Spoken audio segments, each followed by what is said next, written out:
Bienvenue sur le plateau télé du Forum Reset. J'ai le plaisir de recevoir Jean-Benoît Perello. Bonjour. Bonjour. Vous êtes le directeur général et associé de Darwin. Darwin, c'est un écosystème très particulier situé à Bordeaux, c'est bien ça? C'est exactement ça, au cœur de la métropole bordelaise. Alors présentez-nous ce projet. Alors, le projet Darwin, c'est un écosystème qui s'est implanté sur une ancienne caserne militaire que l'on a réhabilitée, qui fait environ 5 hectares. L'écosystème Darwin, c'est ce qu'on peut appeler aujourd'hui communément un tiers-lieu. Et en fait, ce tiers-lieu a un peu eu la particularité d'être ce qu'on a voulu être un démonstrateur de la ville de demain. Donc assez grand quand même pour être révélateur, mais reste assez petit sur le territoire pour rester au stade du laboratoire. Et donc cette ville de demain, nous on la voit mixte, donc rassembler un certain nombre d'activités, toutes les activités que de regrouper la ville, à l'inverse de quartiers d'affaires ou de quartiers d'habitation. Cette ville de demain, elle repose sur 3 piliers essentiels. Le premier pilier, c'est la transition écologique. Le deuxième pilier, c'est la coopération au sens large. Et le troisième pilier, c'est l'engagement citoyen. On veut que tous les gens qui passent à Darwin et nous-mêmes, on puisse s'engager sur des causes. Alors évidemment, l'écologie, c'est ce qui paraît le plus logique, mais ça peut être aussi le handicap, le sport, le social, etc.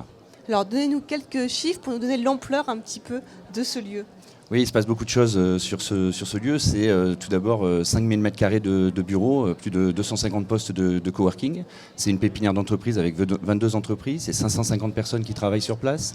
C'est un restaurant qui produit 12 000 couverts par mois et exclusivement et 100% en bio. C'est une brasserie qui produit de la bière. C'est 3000 hectos par an, dont 1500 consommés sur place. Et toujours en bio, évidemment. Quand je vous dis qu'on pousse la transition écologique systématiquement le plus loin possible, c'est un prérequis. 40 associations sont sur place aussi, qui regroupent environ 3500 membres. Alors c'est un lieu volontairement mixte, Tout à fait. qui fonctionne, qui accueille beaucoup de monde. Et du coup, vous avez voulu récemment faire une étude d'impact pour voir un petit peu comment ce lieu était perçu, comment il évoluait, ce qu'il pouvait générer, c'est ça, comme en termes économiques.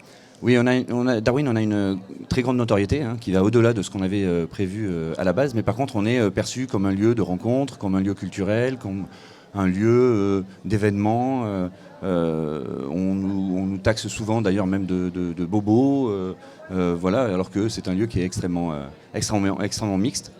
Et donc par rapport à toutes ces impressions, on a voulu un peu mettre en avant le côté économique et l'impact social que a le Darwin écosystème. C'est pour ça qu'on a demandé à Utopie de nous faire une étude de l'impact économique et social de l'écosystème Darwin sur son territoire.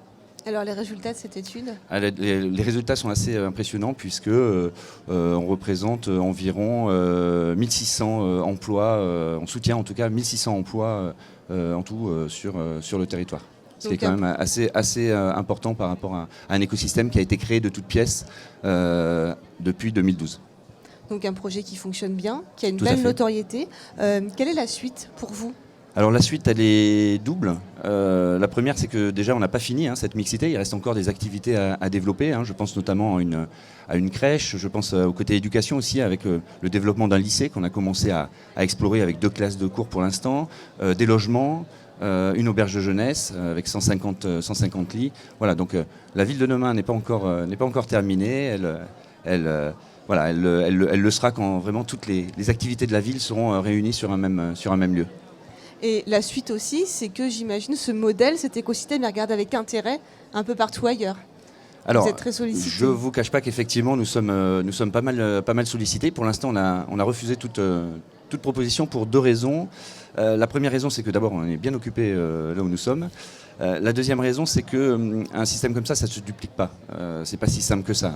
L'idée, c'est de ne pas faire des Darwin un peu partout, parce que l'ancrage territorial est extrêmement important. La connaissance du territoire est extrêmement important pour monter un projet comme Darwin. Par contre, on ne s'interdit pas dans l'avenir de pourquoi pas répondre à ces sollicitations, mais en étant associé à des personnes qui connaissent bien le territoire.